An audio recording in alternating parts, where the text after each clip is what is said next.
हमारे वैदिक परंपरा में 4 आश्रम है। आश्रम मतलब पड़ाव। जीवन के कितने पड़ाव हैं? 4। पहला पड़ाव बचपन।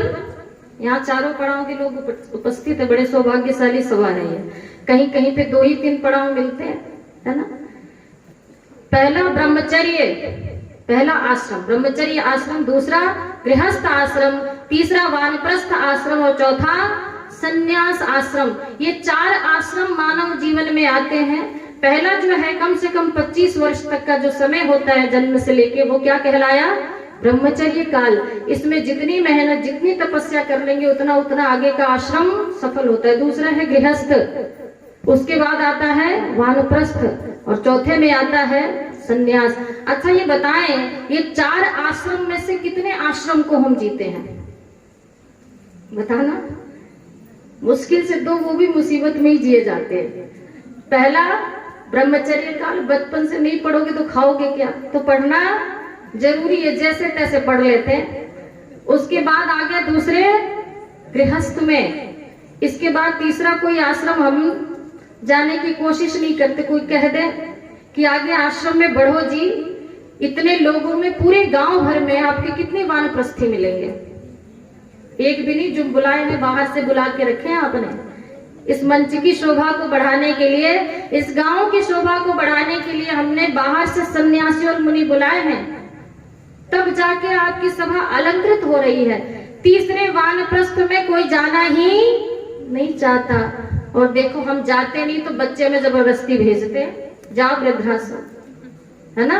वानप्रस्थ का समय है, नहीं जाओगे तो वृद्धाश्रम भेजे जाओगे। हमारी वैदिक परंपरा थी वानप्रस्थ आश्रम की। परिवार से अपने आप को मोह हटाना, अपने आप को परम पिता में लगाना, सामाजिक गतिविधियों में बढ़ाना। 60 का और 8 का कोई व्यक्ति घर में रहता पहले नहीं था। अब देखो 90 बरस के हैं, जान निकलने वाले, लेकिन फिर भी छोड़ने वाला मैं नहीं हूं, इसलिए छुड़ाए जाओगे। जब स्वयं से नहीं छोड़ोगे तो छुड़ाए जाओगे। चौथा है संन्यास। जब परिव्राट हो जाए, हमारा मन विषयों से बिल्कुल इतर हो जाए, हमारे अंदर त्याग भाव, समर्पण की भावना, समभाव आ जाए, दुनिया में कोई भी लोभ लालच मोह, कोई भी जब विकार मेरे हृदय में छू भी ना पाए, तब जाके कहते हैं हम बन जाते हैं सन्यासी। इसका तो दुर्लभ ही हो गया, है ना। और आजकल के जो सन्यासी हैं, मैं कहती हूँ बड़ी वेदना से, जो उपस्थित है मैं उनको नहीं कह रही, क्या पता आपका जीवन कैसा हो, लेकिन मैंने तो जो भी सन्यासी देखे हैं, गृहस्थियों से भी ज्यादा वो दक्षिणा लेते हैं। A1 की उनको सवारी चाहिए होती है, और सबसे ज्यादा VIP सुविधा जिनको चाहिए होती है वो है आज के सन्यासी। गृहस्थी बेचारा तो ऐसे ही करता है, प्रजा सारी व्यवस्थाएं उलट पुलट करके रख दी। जब ऐसी व्यवस्था रहेगी तो समाज का सुधार होना संभव नहीं है। ये केवल फॉर्मेलिटी है। फिर हम गाए बजाएं सुनाएं आनंद ले और घर अपने जाएं। जमीनी स्तर पे वर्ण व्यवस्था और आश्रम व्यवस्था को सुधारना पड़ेगा, और जब तक आप इस चीज को आगे बढ़ाएंगे नहीं तब तक सुधार संभव नहीं है। मैंने इन विषयों पे गीत लिखा, इसलिए लिखा क्योंकि इन विषयों के गीत मुझे किसी भी गायक के, चाहे किसी भी कवि के मुझे मिले ही नहीं, और मुझे लगता है इन विषयों को समाज में अधिकाधिक बोलना चाहिए, ताकि हमारा मन परिवर्तित हो, हमारा समाज परिवर्तित हो, हमारा राष्ट्र समृद्ध हो। और क्या लिखा, शब्दों को सुनेंगे तो आनंद आएगा, सारे विषय समझ में आ जाएंगे आपको।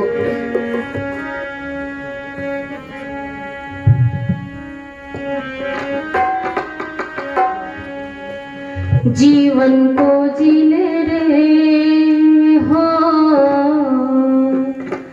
जीवन को जी ले रे, 4 आश्रम के अनुसार तू जीवन को जी ले रे, 4 आश्रम के अनुसार तू जीवन को जी ले रे, 4 आश्रम के अनुसार तू जीवन को जी ले रे। जीवन होगा सोना फिर न रोना, बात सुन सुन जीवन को जी ले रे, 4 आश्रम के अनुसार तू जीवन को जी ले रे।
आश्रम के अनुसार तू इन 4 आश्रमों से होकर गुजरे, और जब तक नहीं गुजरेंगे तो जिस उम्र में आपका सेवा और सम्मान सत्कार होना चाहिए उस उम्र में फिर दुत्कारे जाएंगे। और फिर हम रोते हैं कि हमारे बच्चे हमारी नहीं मानते, हम वेदों की नहीं मानते, इसलिए बच्चे हमारी भी नहीं मानते। आइए आश्रम व्यवस्था को जीवन में अपनाएं।